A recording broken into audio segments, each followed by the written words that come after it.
दीवानगी प्यार और जुनून चैप्टर 12-13। दिल्ली, रायजादा मैंशन। नीलम का रूम। नीलम औंधे मुंह सो रही थी, तभी उसके रूम में एक हट्टा गट्टा शख्स दाखिल हुआ। उस शख्स ने दरवाजा बंद कर दिया और बिना कोई भाव से अपनी गहरी आंखों से नीलम के खुले पीठ को देखने लगा, जो उस अंधेरे कमरे में आती फीकी रोशनी में चमक रहा था। वो शख्स नीलम के बिल्कुल करीब आकर खड़ा हो गया और उसके ऊपर झुकने लगा। अचानक नीलम का नींद टूटती है तो उसे कुछ फील होता है। वो झट से पलटती है और सामने से उस शख्स को ऐसे इतने करीब देखकर उसके मुंह से चीख निकल जाती है, पर वो शख्स फुर्ती से उसके मुंह पर हाथ रख देता है, जिससे उसकी चीख घुट जाती है। अब आगे नीलम की आंखें बाहर आने को थी। उस शख्स ने अपने होठों पर उंगली रखकर उसे चुप रहने का इशारा करता है तो नीलम पलके झपका देती है। कुछ उसके मुंह से अपना हाथ हटाता है। कुश को देखकर नीलम एक गहरी सांस लेती है और कुश को घूरने लगती है। कुश की आंखें लाल थे। नीलम ने अपने आंखें चढ़ाते हुए कहा, तुम फिर से पीकर आए हो? कुश ने अपना सिर हाँ में हिला दिया और अपना शर्ट रिमूव करने लगा तो नीलम ने उसे घूर कर कहा, क्यों आए हो यहाँ? दफा हो जाओ। कुश ने खिसियाकर कहा, तुम्हें हवस जग रही थी ना, तो मेरा फर्ज है तुम्हें सैटिस्फाई करना। नीलम ने अपनी आंखें रोल करते हुए कहा, कोई जरूरत नहीं, मैं अपनी जरूरत खुद मिटा सकती हूँ। नीलम के बात पर कुश ने उसे ताना मारते हुए गुस्से में कहा, हाँ तुम सब कुछ कर सकती हो, अपने कोख में पल रहे बच्चे को जब मार सकती हो तो फिर तुमसे सारे काम हो सकते हैं। नीलम के आंखें सॉफ्ट हो गई, फिर भी उसने थोड़ा सख्ती से कहा, get lost with your fucking face. इतना कहकर नीलम ने गुस्से में कुश को धक्का देने लगी। कुश ने अपने जबड़े कस लिए और नीलम के दोनों हाथों को उसके सिर के ऊपर कर दिया और उसके गले पर मां कस देते हुए कहा, चला जाऊंगा, पहले तुम्हारी गर्मी तो काम कर दूं। मैं इतना तो टैलेंटेड हूँ कि तुम्हें सेटिस्फाई तो कर सकता हूँ। कुछ ही देर में उन दोनों के कपड़े फर्श पर गिरे हुए थे और इन दोनों की माधोसी भरे आवाजें आ रही थी। कुश नीलम के साथ बहुत वाइल्डली पेश आ रहा था, जिस कारण वो कराह रही थी और उसके आंखों के कोनों से आंसू बह रहे थे। उसके लिए अब अपनी आंखें खुली रखना भी मुश्किल था, लेकिन कुश के एग्रेसिवनेस के वजह से वो सो नहीं पा रही थी। नीलम को जब दर्द बर्दाश्त नहीं हुआ, उसने प्लीडिंग टोन में कहा, कुश प्लीज स्टॉप।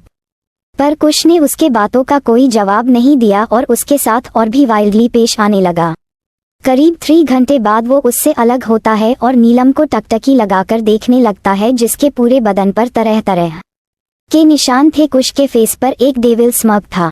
उसने नीलम के चेहरे को देखा, जो पसीने में लथपथ था, गहरी गहरी सांस ले रही थी, उसकी आंखें भी हल्की हल्की बंद हो रही थी। कुश उसके कान में धीरे से कहता है, मैं हर बार ऐसे ही तुम्हारी हवासी उतार दूंगा, आइंदा से किसी लड़के के साथ बात करने से पहले सोच लेना।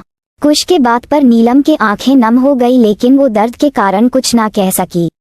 कुश झटके से उससे हुआ तो नीलम कराह गई और उसने अपने पैरों को फोल्ड करके अपने सीने से लगा लिया, लेकिन कुश ने उसे भाव नहीं दिए। थोड़ी देर में कुश कमरे से बाहर निकल जाता है।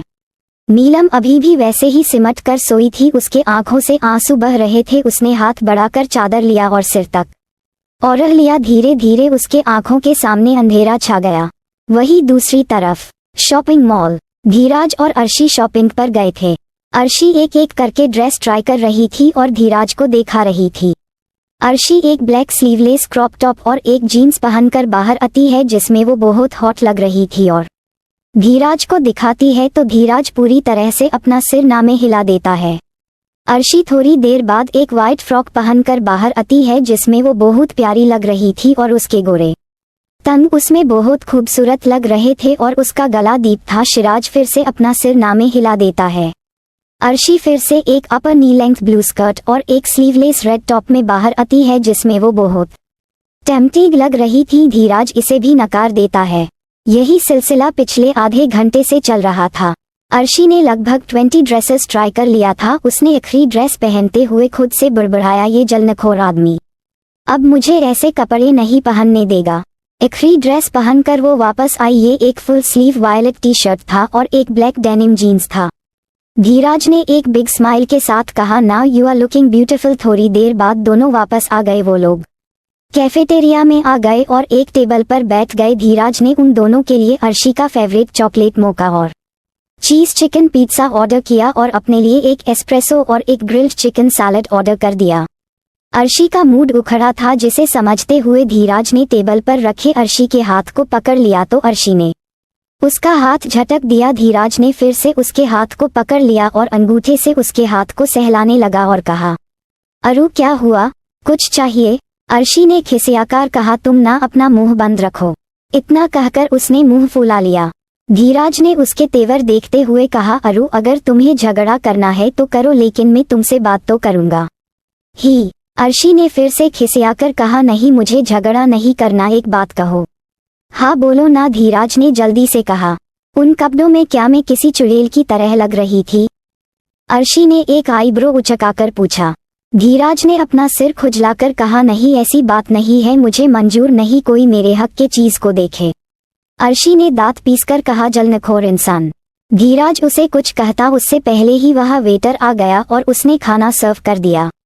वही दूसरी तरफ रायजादा मैंशन। रिद्धिमा अपने कमरे में थी और वो किताब पढ़ रही थी जब उसके कमरे में एक मेड आकर थोड़ा परेशान होकर कहती है, डॉक्टर ऋतिक बाबा ने खाना खाने से मना कर दिया। रिद्धिमा ने आंखें छोटी करके पूछा, क्यों, अब इन नवाबजादे को क्या हुआ? मेड ने कहा, असल में डॉक्टर अपने डाइट प्लान चेंज किया है तो उसमें दलिया की खिचड़ी और अपने कुछ डिनर में ऐड किया है। रिद्धिमा ने अपना सिर हाँ में हिला दिया तो मेड ने आगे कहा, हमने उन्हें डिनर दिया तो उन्होंने खाने से मना कर दिया। जब हमने कहा डॉक्टर ने इंक्लूड किया है तो उन्होंने कहा आप जाएंगी तो ही वो खाना खाएंगे। रिद्धिमा ने अपनी जगह से उठकर कहा, ठीक है चलो। ऋतिक का कमरा। 4 मेड्स उसके आसपास खड़े थे, सबके हाथ में खाने का प्लेट था जिस पर रिद्धिमा के इंस्ट्रक्शन के हिसाब से डिनर था। रिद्धिमा ने सबको एक नज़र देखा और एक गहरी सांस लेकर कहा, मिस्टर रायजादा क्या आप कोई छोटे बच्चे हैं कि इन सब को आना पड़ा आपको खिलाने में? ऋतिक ने अपना बत्तीसी दिखाते हुए कहा, नहीं डॉक्टर आप कहा थी मुझे तो आपको देखना था। रिद्धिमा ने आंखें चढ़ाते हुए मुंह बनाकर कहा, क्यों मैं तुम्हारे बीवी लगती हूँ क्या, जो मुझे न देखकर तुम्हारे गले से खाना नहीं उतर रहा था? ऋतिक ने छोटा सा मुंह बनाकर कहा, नहीं नहीं मेरा बीवी बिल्कुल फूल जैसी खूबसूरत होगी, तुम्हारी जैसी चिंपांजी नहीं। रिद्धिमा ने ऋतिक को घूरते हुए कहा, शक्ल देखा है आईने में? दिखते हो बिल्कुल ओरांगुटन अरांगटान जैसे, बड़ा आया किसी फूल कुमारी से शादी करने वाला। ऋतिक ने रिद्धिमा के बात पर बेड से उतारकर उसके बिल्कुल नजदीक आकर कहा, अच्छा मैं ओरांगुटान हूँ हाँ, और तुम क्या हो हाँ, छिपकली काहे की? रिद्धिमा ने अपने आंखें गोल गोल घुमाकर उसे उंगली दिखाते हुए कहा, तुम तो भूतों के दल का सरदार हो जिसे नखरे करने के अलावा कुछ नहीं आता। इतना कहकर रिद्धिमा ऋतिक के तरफ बढ़ने लगी तो ऋतिक ने अपने कदम पीछे लेते हुए हकलाकर कहा, ये डॉक्टर क्या कर रही हो? रिद्धिमा ने ऋतिक के हरे आंखों को घूरते हुए कहा, क्यों, थोड़ी देर पहले तो बड़ा बड़बड़ा रहे तुम, ये हो वो हो, अब कहाँ गई सारी हिम्मत? हाँ, ऋतिक ने कहा, देखो डॉक्टर तुम में मेरे जैसे बच्चे के साथ ऐसा नहीं कर सकती। रिद्धिमा ने ऋतिक के नर्वसनेस को देखकर अपने अंगूठे को उसके चेहरे पे फेरते हुए कहा, क्यों स्वीटी क्या तुम नर्वस हो? रिद्धिमा के बात पर ऋतिक के गाल गुलाबी हो जाते हैं और उसका पैर पीछे बेड से लगता है और वो गिरने लगता है। वो बैलेंस के लिए रिद्धिमा को कमर से होल्ड कर लेता है तो रिद्धिमा भी संभाल नहीं पाती और रिद्धिमा ऋतिक के ऊपर ही बेड पर गिर जाती है और उन दोनों के होठ आपस में टच हो जाते हैं। रिद्धिमा फटी आंखों से ऋतिक को देख रही थी जिसने अपनी आंखें बंद करके रखा था। रिद्धिमा अपने हाथ पैर चलाने लगती है और झल्लाकर कहती है, कामिने आदमी तुमने मेरा पहला किस चुरा लिया। उसकी फ्रस्ट्रेटेड आवाज सुनकर ऋतिक जल्दी से अपनी आंखें खोलता है तो उसकी आंखें रिद्धिमा के गुलाबी आंखों से जा मिलती है। रिद्धिमा जल्दबाजी में उठने लगती है लेकिन झटके की वजह से गिरने के वजह से उसके कमर में चोट लग गई थी, जिस कारण वो फिर से ऋतिक के ऊपर गिर जाती है और दर्द से कराह जाती है। ऋतिक जल्दी से उसे बैठाता है और उसके पीछे तकिया लगा देता है। दर्द से रिद्धिमा के आंखों में आंसू आ गए थे। ऋतिक ने जल्दी से रिद्धिमा के आंसू को साफ करते हुए गिल्टी टोन में कहा, सॉरी। रिद्धिमा ने ऋतिक को घूरते हुए आंखों में मोटे मोटे आंसू लिए गुस्से और दर्द के मिले जुले भाव से कहा, मुझे तो लगता था तुम सिर्फ कंगारू के तरह फुदकते हो पर आज पता चला तुम लंगड़े भी हो। इतना कहकर वो उठने लगती है पर दर्द से कराह जाती है। ऋतिक ने उसे बेड पर बैठाते हुए कहा, मैं वलीनी लाता हूँ। इतना कहकर वो पास के शेल्फ से एक वोलिनी स्प्रे का बॉटल रिद्धिमा को दे देता है। रिद्धिमा ने उसे घूर कर कहा, दिमाग से पैदल हो क्या? रिद्धिमा के बात पर ऋतिक ने कंफ्यूजन में कहा, अब मैंने क्या किया? रिद्धिमा ने इरिटेशन में कहा, दिमाग क्या एरियो में है? मैं कैसे लगाऊं? मुझसे तो हिला भी नहीं जा रहा। इतना कहकर उसने रोने जैसा चेहरा बना लिया। ऋतिक ने थोड़ा ऑकवर्ड होकर कहा, ओके मैं लगा देता हूँ, डोंट क्राई। इतना कहकर उसने उसके आंसू पोंछे। ऋतिक को थोड़ा ऑकवर्ड लग रहा था। उसने अपना हाथ रिद्धिमा के टॉप के ओर बढ़ाया। उसने एक नज़र रिद्धिमा के आंखों में देखा तो रिद्धिमा ने अपने पलके झपका दिया। ऋतिक ने धीरे से उसके टॉप को ऊपर किया तो उसकी गोरी कमर ऋतिक के सामने था, जिसे देखकर उसे अपना गला सूखने जैसा महसूस हुआ और उसके कमर पर बने उस काले तिल को देखकर ऋतिक को उसे चूमने का मन कर रहा था। तभी उसे फिर से रिद्धिमा के कराहने की आवाज आई तो वो अपने सेंस में आता है और जल्दी से उसके कमर पर वलीनी स्प्रे करता है। रिद्धिमा ने कहा, टीएच थैंक यू। अब दोनों को ही ऑकवर्ड लग रहा था। वही दूसरी तरफ स्नेहा रूम में आदित्य का इंतजार कर रही थी। शाम ढलकर अब रात होने को थी, लेकिन आदित्य कहाँ गायब था। स्नेहा उसके बारे में ही सोच रही थी और बड़बड़ा रही थी, अब ये आदित्य कहाँ रह गया।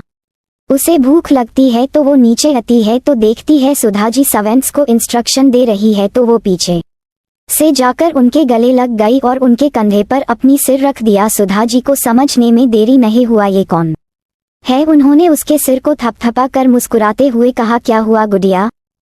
स्नेहा ने बच्चों के जैसे कहा, मुझे भूख लगी है। सुधा जी ने कहा, ठीक है आप बैठो, मैं कुछ बनाती हूँ। इतना कहकर वो किचन में चली गई। स्नेहा भी उनके पीछे पीछे आ जाती है और किचन काउंटर पर बैठ जाती है। सुधा जी उसे देखकर मुस्कुरा देती है। वो एक कटोरी में दूध पाउडर लाती है और स्नेहा को दे देती है। दूध पावर को देखकर स्नेहा के आंखों में चमक आ जाती है और वो बच्चों के जैसे खाने लगती है। सुधा जी उसे देख कर मुस्कुरा देती है और खाना बनाने लगती है कि स्नेहा पूछती है, माँ कोई आने वाला है क्या? सुधा जी ने अपना सिर हाँ में हिला दिया और कहा, हाँ लाडो, अशोक भाई के दोस्त की बेटी आने वाली है। स्नेहा ने अपना सिर हिला दिया। थोड़ी देर बाद सब लोग डाइनिंग टेबल पर आने लगे। कुछ ऋतिक और स्नेहा बैठी थी। सुधा जी एंट्रेंस की तरफ देख रही थी, जिसे देखकर कुछ उनसे पूछा, माँ कोई आने वाला है क्या? सुधा जी कोई जवाब देती उससे पहले ही एक लड़की घर में आई और मुस्कुराकर कही, हेलो एवरीवन। कुश ने थोड़ा परेशान होकर उस लड़की को देखा, फिर स्नेहा को जो उस लड़की को देख रही थी। सुधा जी मुस्कुराकर उस लड़की के पास गई और कही, ऋषिका बेटा आप फ्रेश होकर आओ और हमें ज्वाइन करो। ऋषिका ने हाँ में सिर हिला दिया और सर्वेंट के साथ चली गई। सुधा जी स्नेहा के पास आई और उसे खिलाने लगी। कुश ने थोड़ा परेशान होकर कहा, माँ ये यहाँ कोई तमाशा तो नहीं करेगी ना? और यहाँ गुड़िया भी है। सुधा जी ने ना में सिर हिलाकर कहा, शायद नहीं करेगी, अगर करेगी भी तो हम सब है ना। स्नेहा ना समझी में सबको देख रही थी। तभी ऋषिका आकर बैठ जाती है और सबसे बातें करने लगती हैं। सुधा जी ने एक बार चारों तरफ नजर दौड़ाकर कहा, नीलम क्यों नहीं आई? कुछ भी देखता है वहाँ नीलम नहीं था तो उसे उसका ख्याल आया। उसने कहा, माँ आप अपना खाना खाओ, वो कोई छोटी बच्ची तो नहीं है ना, जब भूख लगेगी आ जाएगी। सब लोग खाना खाने लगे, लेकिन ऋषिका की नज़र स्नेहा पर ही थी।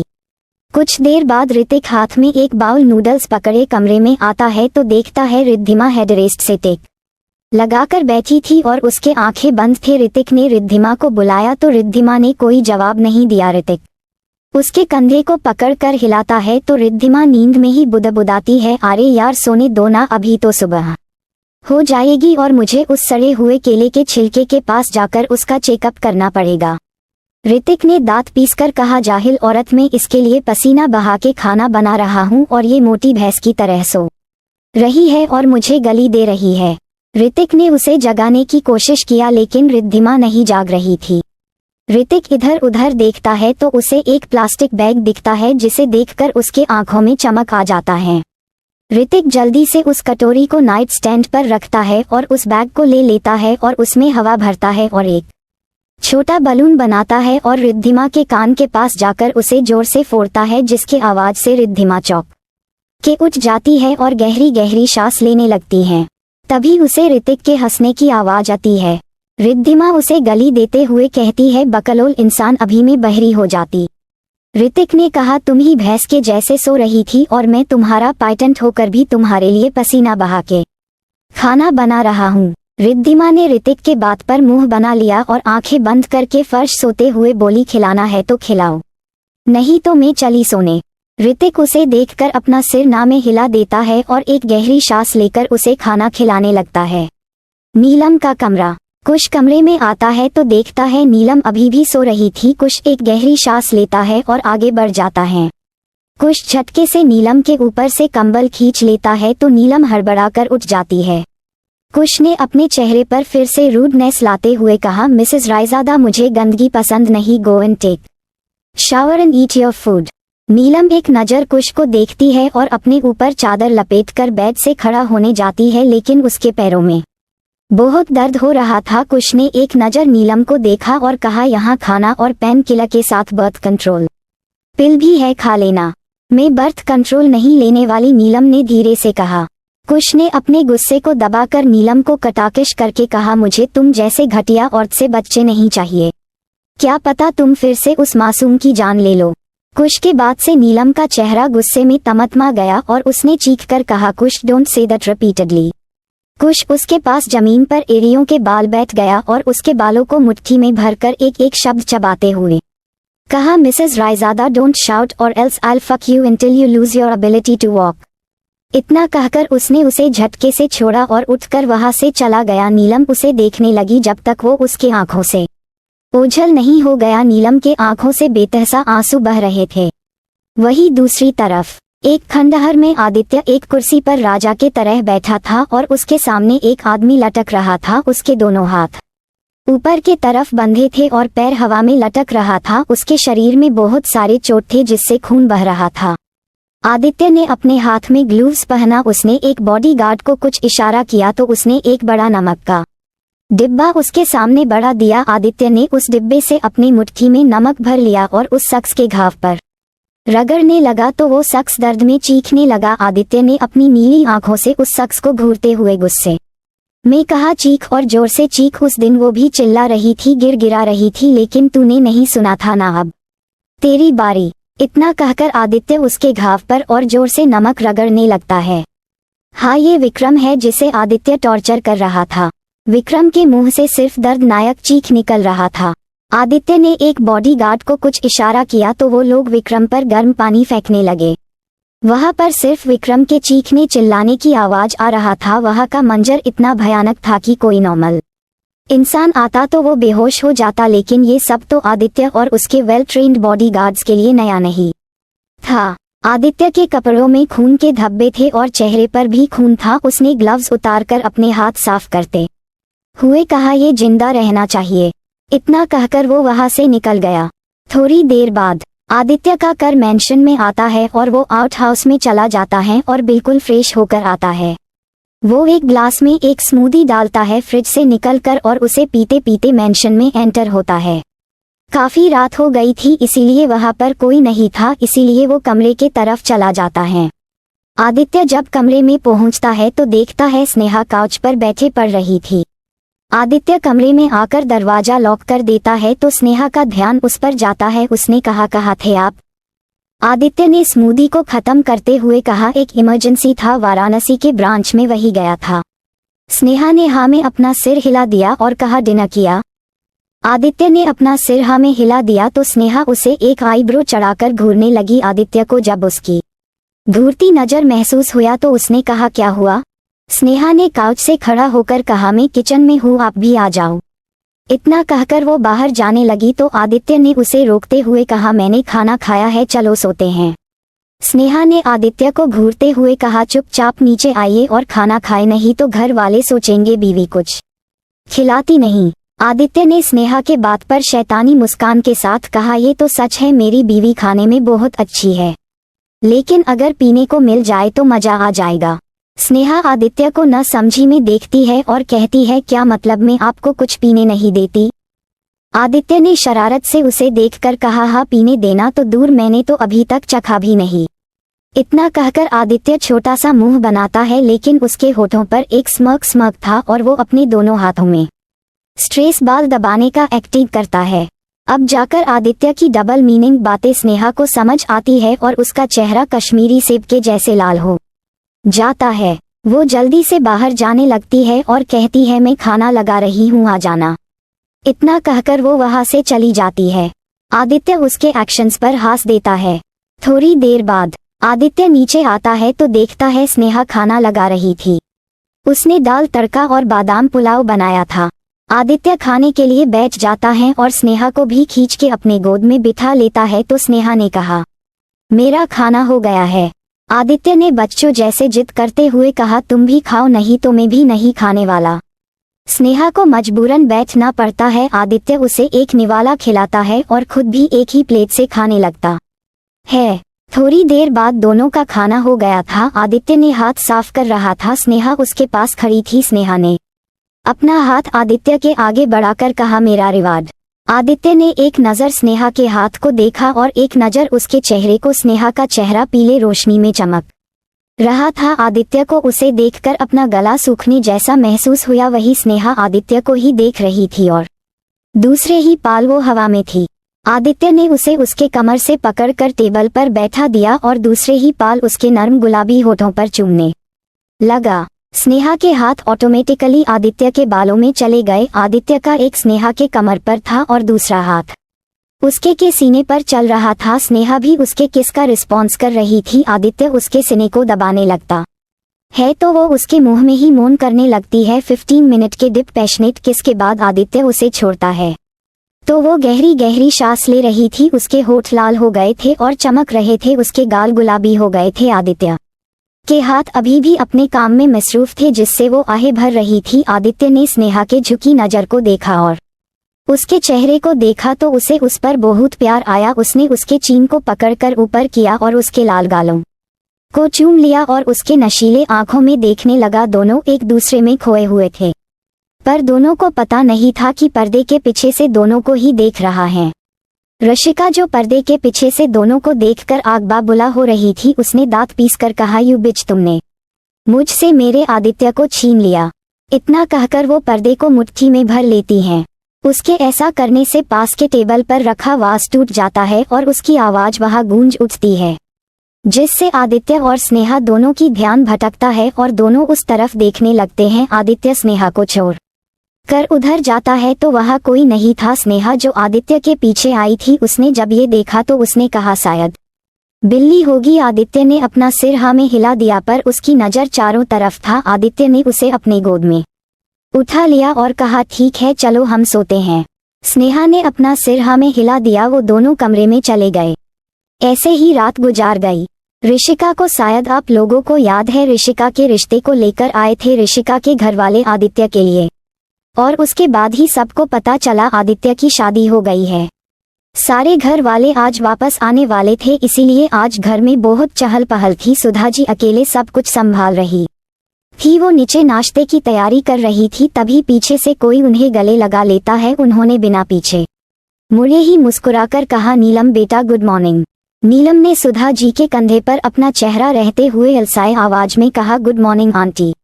सुधा जी ने नीलम को बैठाते हुए कहा, बेटा तुम बहुत थकी थकी लग रही हो, आओ खाना खा लो। नीलम ने अपना सिर हाँ में हिला दिया और टेबल पर आ गई। सुधा जी ने नीलम के सामने उसके फेवरेट छोले भटूरे रख दिए तो नीलम खुश हो गई। तभी कुश उसके बगल में बैठ गया। उसने सुधा जी को गुड मॉर्निंग विश किया। सुधा जी मुस्कुराते हुए उसके लिए खाना लाने चली गई। नीलम ने कुश की तरफ देखा भी नहीं, वो बस अपना खाना खा रही थी क्योंकि कल रात से उसने कुछ नहीं खाया था। भले ही कुश उसके लिए खाना ले गया था, लेकिन उसकी कड़वी बातों को सुनकर नीलम की भूख मार गई थी, इसीलिए उसने सिर्फ दवाई खाई थी। नीलम ने आज एक सिंपल पिंक कलर की साड़ी पहनी थी जिससे उसका अट्रैक्टिव फिगर बहुत अच्छी तरह से दिख रहा था। कुश की नज़र उसके पतली कमर पर गई तो उसे उसके छूने का मन लिया। वो हाथ आगे बढ़ा रहा था कि वह सुधा जी आती है और कुश को सैंडविच के साथ प्रोटीन शेक दे देती है। कुश भी खाना खाने लगा पर उसका नज़र बार बार वहां पर बैठी नीलम पर जा रहा था जो उसे ऐसे इग्नोर कर रही थी कि वो वहां हो ही ना। अब कुश के चीर हो रहा था। सुधा जी थोड़ी देर बाद किचन में चली जाती है तो कुश धीरे से नीलम से कहता है, एक काम कर दोगी मेरा। नीलम ने अपना सिर पूरी तरह से ना में हिलाते हुए कहा, नहीं मुझे कुछ नहीं आता। कुश ने व्यंग भरी मुस्कान के साथ कहा, सही है तुम्हें सिर्फ खाना आता है और अयाशी करनी आती है। कुश के बात पर नीलम के हाथ रुक जाते हैं। कुश ने उसके कान के पास जाकर तांज कसते हुए धीरे से कहा, और खाने के इस टैलेंट से तुम किसी मासूम को मौत के घाट भी उतार सकती हो। कुश के बात पर नीलम अपनी मुट्ठी कस लेती है और अपनी लाल आंखों से कुश को घूरने लगती है। वो फिर से एक निवाला उठा के खाने लगती है कि तभी कुश कहता है, शर्म नाम का भी कोई चीज होता है पर कुछ लोगों में नहीं होते, वरना जिसके बच्चे को मरते हैं लोग उसके पास बैठकर उसके पैसे पर कौन बैठे बैठे खाना खाता है। कुश के बात पर नीलम बिना खाए ही उठने लगती है कि तभी सुधा जी वहां आ जाती है और नीलम से कहती है, बेटा खाना बिना खाए कहाँ जा रही हो, आओ मैंने तुम्हारे लिए छोले लाए हैं। इतना कहकर वो उसके बाउल में छोले देने लगी तो नीलम ने उनके हाथ को पकड़कर उन्हें रोकते हुए कहा, आंटी मेरा खाना हो गया और नहीं होगा मुझसे। इतना कहकर वो वहां से चली गई। कुश बिना किसी भाव के जाते हुए नीलम को देख रहा था। कुछ देर बाद स्नेहा एक ब्लैक कुर्ती पहने नीचे आती है। आदित्य ने उसके मंगलसूत्र और सिंदूर को अच्छे से छुपा दिया था, लेकिन उसके गले और गर्दन पर ढेर सारे हिकीज थे जिसे आदित्य ने जोर जबरदस्ती दिए थे ताकि लड़के उसे दूर रहे। वो नीचे आती हैं और हड़बड़ी में सुधा जी से कहती है, सुधा माँ मैं कॉलेज जा रही हूँ। सुधा जी ने कहा, बेटा खाना खाकर जाओ। तो वो ना में सिर हिला देती हैं और जाने लगती है कि तभी सीढ़ियों से किसी का कड़क आवाज आता है, बीवी चुपचाप खाना खाकर जाओ। स्नेहा ने मुंह बनाते हुए कहा, मुझे लेट हो जाएगा। आदित्य ने उसे घूरते हुए कहा, मैं छोड़ दूंगा। स्नेहा मुंह बनाने लगी। आदित्य ने उसे घूरने लगा तो सुधा जी ने स्नेहा के हाथ में 2 टिफिन बॉक्स लाकर रख दिया और कहा, लाडो एक बॉक्स में ब्रेकफास्ट है, अभी जाते जाते कार में खा लेना और दूसरे में लंच है। स्नेहा ने अपना सिर हाँ में हिला दिया तो सुधा जी आदित्य को देखने लगी तो आदित्य ने कहा, माँ मैं ऑफिस में खा लूंगा। सुधा जी ने अपना सिर हाँ में हिला दिया। स्नेहा जाकर कुश के गले लग गई और कहा, भाई मेरी मम्मी को ज्यादा परेशान मत करना और टाइम पर खा लेना। कुश ने उसके सिर को थपथपा दिया और कहा, गुड़िया आप भी अपना ख्याल रखना और कोई बदमाशी नहीं। स्नेहा ने किसी ओबीडिएंट बच्चे की तरह अपना सिर हिला दिया। तभी नीलम नीचे आ जाती है। उसने एक फॉर्मल व्हाइट शर्ट और ब्लैक डेनिम जीन्स पहना था और उसके ऊपर उसने एक ब्लैक डेनिम जैकेट पहना था जिसमें उसका फिगर काफी सेक्सी लग रहा था। ब्लैक हाई हील्स, कान में छोटे से डायमंड स्टड्स और हाथ में एक टाइटन का वॉच, होठों पर डार्क रेड लिपस्टिक, हल्का मेकअप और अपने बालों को उसने हाई पोनीटेल में बंधा था। उसके हाथ में एक ब्लैक डफल बैग था। नीलम आज कातिलाना लग रही थी और काफी प्रोफेशनल भी। वो सुधा जी के पास आई और उनके पैर छूकर बोली, आंटी मैंने एक आर्टिस्ट का जॉब ज्वाइन किया है, राजवंश कॉर्पोरेशन में आज ज्वाइनिंग है। सुधा जी ने खुश होकर कहा, ये तो बहुत अच्छी बात है बेटा, अपनी लक्ष्य के आगे बढ़ जाओ। इतना कहकर उन्होंने उसके सिर को चूम लिया। नीलम ने तिरछी नजर से कुश को देखा जो कि गुस्से में उसे ही घूर रहा था।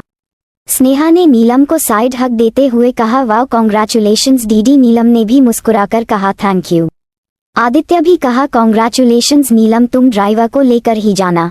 नीलम ने अपना सिर हाँ में हिलाकर उसे थैंक यू कहा। थोड़ी देर में आदित्य और स्नेहा वहां से निकल गए। नीलम बाहर आती है और बाहर चलने लगती है और कुछ दूरी पर आकर वो रुकती है और अपने कैब के लिए वेट करने लगती है। तभी उसके सामने एक ब्लैक मर्सिडीज रुकता है जिसे देखकर नीलम थोड़ा इरिटेटेड होकर आगे चलने लगती है तो वो कार फिर से उसके सामने रुकता है तो नीलम फिर से उसे इग्नोर करके आगे चलने लगती है तो उस कार से कुश निकलकर नीलम के बाह को खींचकर कार में बिठा देता है और वो खुद भी बैठ जाता है और कार दौड़ा देता है। नीलम चीर भरी नजरों से कुश को देखते हुए बोली, मिस्टर रायजादा मुझे कार से उतारिए। कुश ने उसके बात को अनसुना करते हुए बोला, ड्राइवर के साथ घर के कार में आती तो ये नौबत नहीं आती।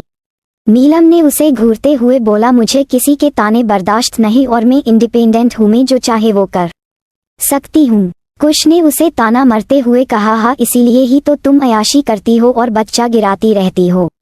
कुश के बात पर नीलम के आंखें लाल हो जाती है और उसके आंखों में आंसू आ जाते हैं। कुश को महसूस हुआ वो कांप रही है और उसने अपना सिर झुका लिया था। कुश के जबड़े कस गए थे। कुश ने फिर से व्यंग करते हुए कहा, क्या शर्म आ रही है? मेरे बच्चे को मारने के वक्त सारा शर्म कहा था। कुश के बात पर नीलम ने गुस्से से कहा, कुश तुम भी जानते हो हालत कैसे थे तब। नीलम ने थोड़ा रुककर कहा, तुम मुझे क्यों इतना मेंटल टॉर्चर क्यों कर रहे हो? क्या चाहते हो मैं खुदकुशी कर लूं? नीलम ने नाम आंखों से कहा। कुश का गुस्सा किसी भी वक्त फटने वाला था। उसने दांत पीसकर कहा, नहीं, तुम जिंदा रहो, जब भी तुम्हें देखूंगा ना मुझे याद आएगा तुम मेरे बच्चे की कातिल माँ हो। नीलम का दिमाग ब्लैक हो गया था।